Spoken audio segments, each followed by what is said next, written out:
Ito ay rated SPG. Striktong patnubay at gabay ng magulang ang kailangan. Maaaring may masiselang tema, lengguwahe, karahasan, sexual, horror o droga na hindi angkop sa mga... Nanghihinala na nga itong si Mookie na peking doktor nga itong si Olive dahil nga ay pakiramdam nga nito ni Mookie na kapag hindi na nga siya tinuturukan ni Olive ng kanisutin ay nakakalakad nga siya at hindi sumasakit ang kanyang paa. Kaya naman nga may pagkakataon na nga makalakad nga itong si Mookie dahil tinutulungan din nga siya ng kanyang nay Emma.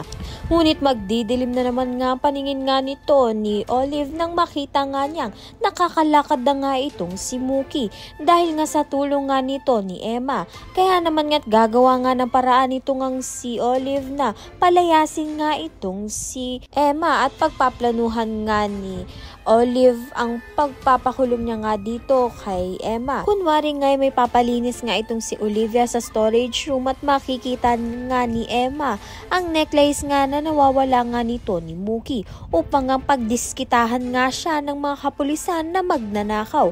Kaya naman nga tumawag nga itong si Olive ng kapulisan upang madakip na nga itong si Emma. Ngunit kabaliktaran nga ang mangyayari dahil magsusumbong nga itong si Emma sa kapulisan na peking doktor nga itong si Olive. At kung ano-ano nga raw mga gamot na itinuturok niya nga dito kay Mookie. Kaya naman nga't mababaliktad nga ang sitwasyon at si Olive nga ang makukulong.